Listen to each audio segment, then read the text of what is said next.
Welcome back to another edition of Fresh Off the Field, brought to you by WUGK's Rock Solid Sports. I'm Joseph Bonanno alongside Jack Foster here on the field of Neyland Stadium right after Tennessee's 44-6 victory over the Kentucky Wildcats. Tennessee improves to 8-0 on the season, and it was a pretty good showing for Tennessee, both offensively and defensively. Yeah, absolutely. This team is a team that continues to deliver in every game we've seen them in this season, and this time the story was the defense, limiting the Cats to only 6 points. Kentucky scored on their second offensive drive. After that, it was nothing. Will Levis throwing 3 interceptions, a single-game high for him this season. Tennessee's defense was swarming, and it was really good in the DB room.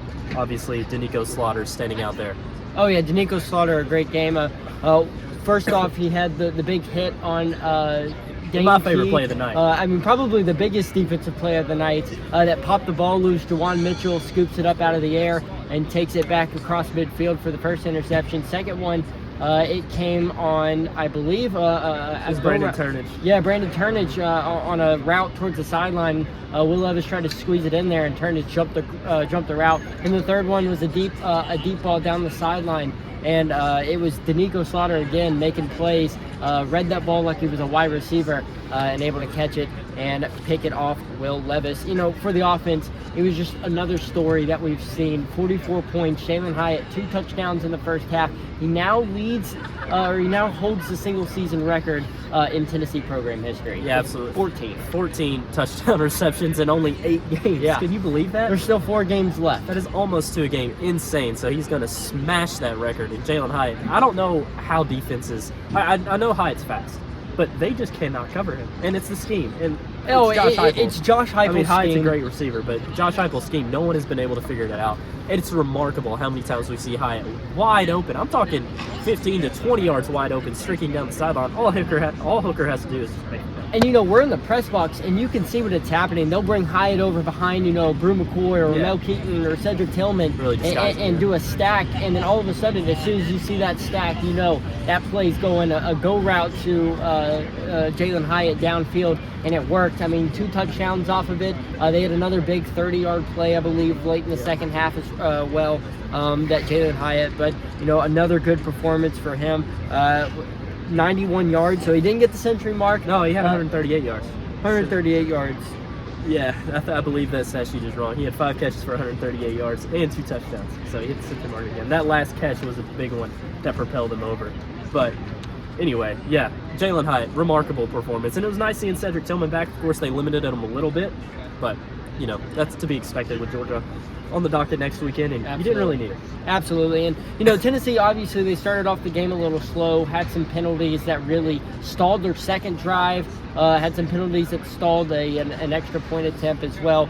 But, they were able to clean things up and, proceed as usual. Hendon Hooker obviously looked like the Heisman candidate that he is. And, like you mentioned, a big one coming up next week against number 1 Georgia. The college football rankings should be out by then, so we could see a number 1 versus a number 2 possibly if the AP poll doesn't move, but the college football rankings do come out. Yeah, I believe the CFP ranks will have Georgia and Tennessee 1, 2. And I don't know how you can't put Tennessee number 1. 5 AP top 25 wins. It's most than any other program. Georgia has struggled a couple of times. I just feel like Tennessee's dominant week in, week out performances outside of Pitt have to be number 1. Yeah, I mean, you look at the other top 4 teams, Georgia, Ohio State, Michigan. None of those teams have multiple or more than 2 at least top 25 wins, and their resumes just aren't that good. I mean, Georgia struggled with the Missouri team and Kent State. Ohio State struggled with Iowa for part of the game. They struggled with Penn State today.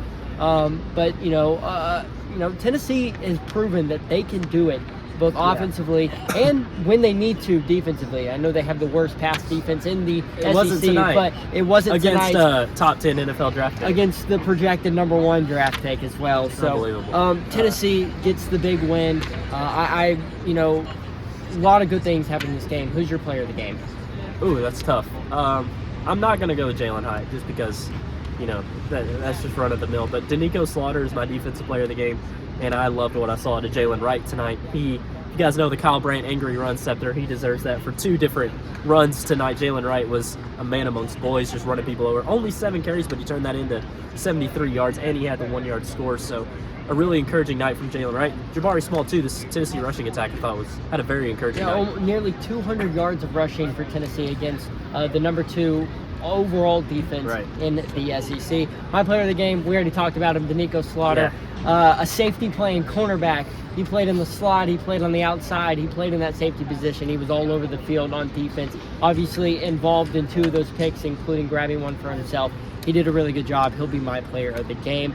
But yeah, we'll talk more about this game on Monday as for the Monday night edition of Rock Solid Sports at 7 p.m. Eastern Time on 90.3 The Rock. Also on our Facebook and Twitter as well, and YouTube. Can't forget the YouTube. Absolutely. And you know what? We'll talk about this game. We'll preview Georgia as well. But any final thoughts for Tennessee 44, Kentucky 6 tonight? I just want to make it clear that I don't think.